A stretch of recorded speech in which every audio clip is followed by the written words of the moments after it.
ಕೇಶವ್ ಅವರನ್ನ ಕೂಡ ಆಡ್ ಮಾಡಿಕೊಳ್ಳುತ್ತೀನಿ. ಅದೇ ರೀತಿ ಜಿ.ಕೆ. ಪ್ರಮೋದ್ ಅವರು ಉದ್ಯಮಿ ಜಾಯ್ನ್ ಆದರು. ಪ್ರಮೋದ್ ಅವರೇ ನಮಸ್ಕಾರ. ನಮಸ್ಕಾರ. ನಮಸ್ತೆ. ಕೇಶವ್ ಅವರೇ, ಬಹುಶಃ ಗಮನಿಸ್ತಾ ಇದ್ದೀರಿ, ಎಲ್ಲಾ ಸೆಕ್ಟರಿಗೂ ತಟ್ತಾ ಇದೆ ಯುದ್ಧದ ಬಿಸಿ. ಅನಿಶ್ಚಿತತೆನೂ ಇದೆ, ಯಾವಾಗ ಮುಗಿಯುತ್ತೆ ಅಂತ ಯಾರಿಗೂ ಗೊತ್ತಿಲ್ಲ.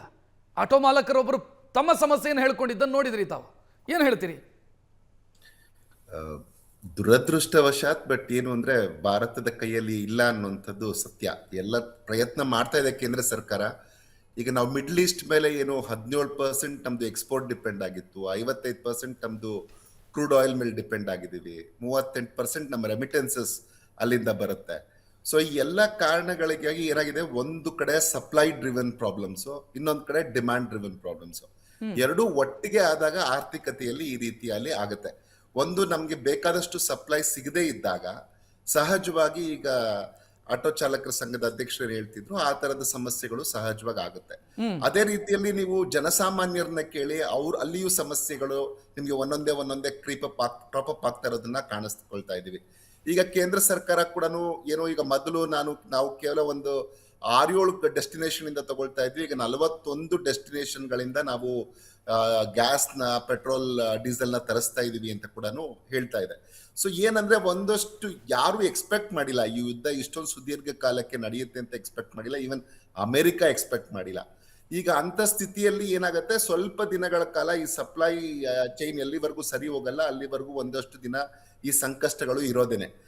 ಆದ್ರೆ ಸರ್ಕಾರಗಳು ಈ ಟೈಮಲ್ಲಿ ಒಂದು ಸ್ವಲ್ಪ ಎಂಟರ್ ಆಗಿ ಏನನ್ನ ಒಳ್ಳೇದ್ ಮಾಡಬಹುದು ಜನಕ್ಕೆ ಅನ್ನೋದನ್ನ ಯೋಚನೆ ಮಾಡ್ಬೇಕು ಅನ್ಸುತ್ತೆ. ಈಗ ಕೇಶವ್ ಅವರು, ಈಗ ರಘು ಅವರು, ನಮ್ಮ ಆಟೋ ಮಾಲಕರು ಮಾತನಾಡಿದ್ದನ್ನು ನೋಡಿದ್ರಿ ನೀವು. ಕೆಲವು ಸೆಕ್ಟರ್ ಅಲ್ಲಿ ಪರ್ಯಾಯಕ್ಕೆ ವ್ಯವಸ್ಥೆ ಇದೆ, ಏನಾದ್ರೂ ಪರ್ಯಾಯ ಮಾಡಿಕೊಳ್ಳು. ಈಗ ಹೋಟೆಲ್ನವರನ್ನು ನೋಡಿದ್ರೆ ಅವರು ಇಂಡಕ್ಷನ್ ಹಾಕೊಂಡ್ರು ಅಥವಾ ಸೌದೆ ಒಲೆಯನ್ನು ಬಳಸಿದ್ರು. ಪಾಪ ಆಟೋ ಚಾಲಕರಿಗೆ, LPG ಡಿಪೆಂಡ್ ಆಗಿರುವಂತ ಆಟೋ ಚಾಲಕರಿಗೆ ಆ ವ್ಯವಸ್ಥೆನೇ ಇಲ್ಲ. ಸೊ ಇಂಥ ಸೆಕ್ಟರ್ಗಳು ಬಹಳ ಇದಾವೆ, ಏನ್ ಮಾಡ್ಬೇಕು ಅಂತ ಗೊತ್ತಾಗ್ತಿಲ್ಲ ಅಂತ. ಅಲ್ಲ, ಕರೆಕ್ಟ್ ಇದೆ, ಬಟ್ ಏನು ಅಂದ್ರೆ ಆಲ್ಟರ್ನೇಟಿವ್ ಇಮಿಡಿಯೇಟ್ ಆಗಿ ಮಾಡೋದು. ಈಗ ಅವ್ರು ಕರೆಕ್ಟ್ ಆಗಿ ಹೇಳ್ತಾ ಇದ್ರು, ಆಲ್ಟರ್ನೇಟಿವ್ ಮಾಡ್ಬೇಕಂದ್ರೆ ನನ್ಗೊಂದು 2,500 ಆಗುತ್ತೆ, ಆದ್ಮೇಲೆ ಅಲ್ಲೇನ್ ಚೇಂಜಸ್ ಆಗುತ್ತೋ ನನಗೆ ಗೊತ್ತಿಲ್ಲ ಅನ್ನುವಂತ ಮಾತನ್ನು ಕೂಡ ಅವ್ರು ಹೇಳಿದ್ರು. ಅಂದ್ರೆ ಇಮಿಡಿಯೇಟ್ ಆಗಿ ನಮ್ಗೆ ಒಂದು ಇದಕ್ಕೆ ಸೊಲ್ಯೂಷನ್ ಬೇಕು ಅಂದ್ರೆ ಕಷ್ಟ ಆಗತ್ತೆ.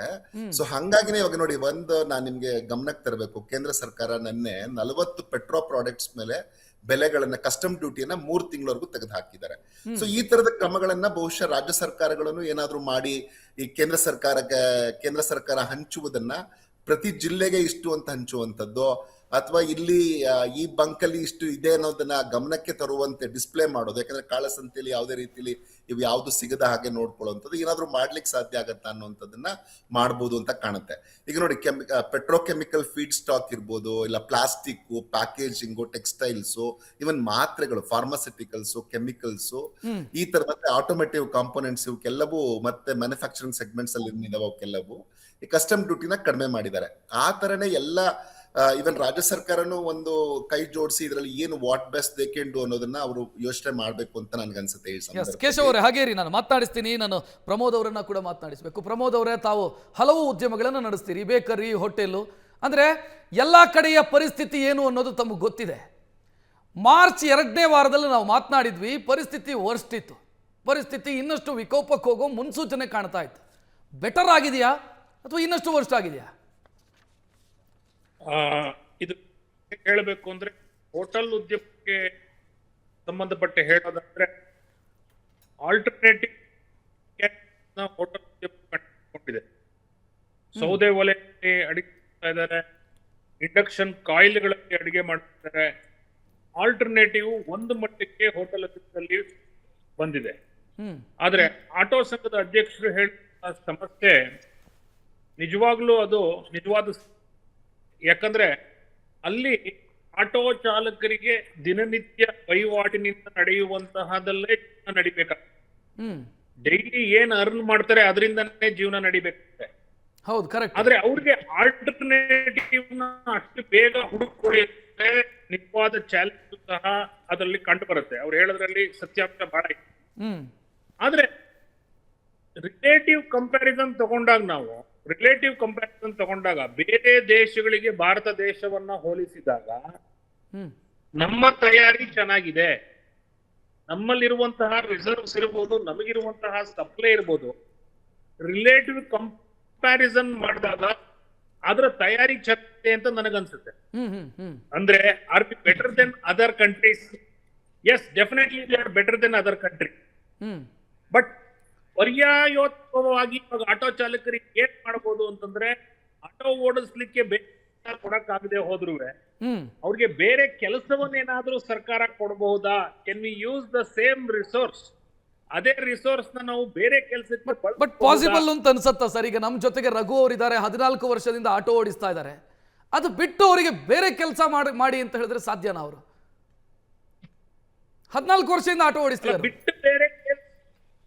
ಬಿಟ್ಟು ಬೇರೆ ಕೆಲಸ ಮಾಡಿ ಅಂತ ನಾನು ಹೇಳ್ತಾ ಇಲ್ಲ. ಇಂಧನ ಸಮಸ್ಯೆ ಸಾಲ್ವ್ ಆಗೋದಕ್ಕೆ ಸರ್ಕಾರ ಡೆಫಿನೆಟ್ ಆಗಿ ಅವ್ರಿಗೆ ಬೇಕಾದಂತಹ ಇಂಧನ ಕಲ್ಪಿಸಲಿಕ್ಕೆ ಅವಕಾಶ ಮಾಡಬೇಕು. ಬಟ್ ಆದ್ರೆ ಸರ್ಟೆನ್ ಏನಾಗುತ್ತೆ ಅಂದ್ರೆ, ಇದು ಸರ್ಕಾರದ ಕೈಯಲ್ಲೂ ಇರಲ್ವಲ್ಲ. It is not individual. Global war ಆಗ್ತಿರೋದು ಎಲ್ಲೋ ಬೇರೆ ಕಡೆ, ಇಂಪ್ಯಾಕ್ಟ್ ಆಗ್ತಿರೋದು ನಮ್ಗೆ. ಹೌದು. ಅಂತ ಸನ್ನಿವೇಶ ನಾನು ಆಟೋ ಚಾಲಕರ ಅಧ್ಯಕ್ಷರನ್ನೇ ಕೇಳಲಿಕ್ಕೆ ಇಷ್ಟಪಡ್ತೀನಿ. ಬೇರೆ ಏನ್ ಮಾಡಬಹುದು?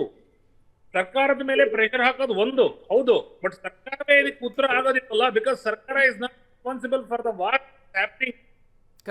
Correct, I agree. ಎಲ್ಲೋ ದೂರದಲ್ಲಿ ಹೋಗ್ತಾ ಇದ್ದಕ್ಕೆ ಸರ್ಕಾರನ ಹೇಗೆ ನಾವು ರೆಸ್ಪಾನ್ಸಿಬಲ್ ಮಾಡ್ಲಿಕ್ಕಾಗುತ್ತೆ? ಸೊ ಅಂತಹ ಸಂದರ್ಭದಲ್ಲಿ ಹೇಳ್ತಿರೋದು, ಅವರಿಗೆ ಚಾಲನೆ ಬರುತ್ತೆ, ಚಾಲನೆ ಬರುವಂತಹ ಬೇರೆ ಕೆಲಸದಲ್ಲಿ ತೊಡಗಿಸ್ಕೊಳ್ಳಬಹುದಾ ಅನ್ನೋದು ಪ್ರಶ್ನೆ. ಆಲ್ಟರ್ನೇಟಿವ್ ಅಂತಂದ್ರೆ, ಚಾಲನೆಗೆ ಸಂಬಂಧಪಟ್ಟಂತಹ ಕೆಲಸಗಳಲ್ಲಿ ಸರ್ಕಾರ ಮತ್ತು ಪ್ರೈವೇಟ್ ಕಂಪನಿಗಳು ಸಹ, ಪಬ್ಲಿಕ್ ಕಂಪನಿಗಳು ಒಂದೇ ಅಲ್ಲ, ಪ್ರೈವೇಟ್ ಕಂಪನಿಗಳು ಸಹ ಚಾಲನೆಗೆ ಸಂಬಂಧಪಟ್ಟಂತಹ ಬೇರೆ ಕೆಲಸಗಳನ್ನು ಮಾಡಬಹುದಾ ಅನ್ನೋದೊಂದು ಪ್ರಶ್ನೆ. ಇದು ಸೊಲ್ಯೂಷನ್ ಅಂತ ಪಾಸಿಬಿಲಿಟಿ ಇದೆಯಾ, ಅವಕಾಶಗಳಿದೆಯಾ ಅಂತ ನಮ್ಮ ಆಟೋ ಸಂಘದ ಅಧ್ಯಕ್ಷರೇ ಹೇಳಬೇಕು. ಎಸ್ ಪ್ರಮೋದ್ ಅವರೇ, ಥ್ಯಾಂಕ್ ಯು.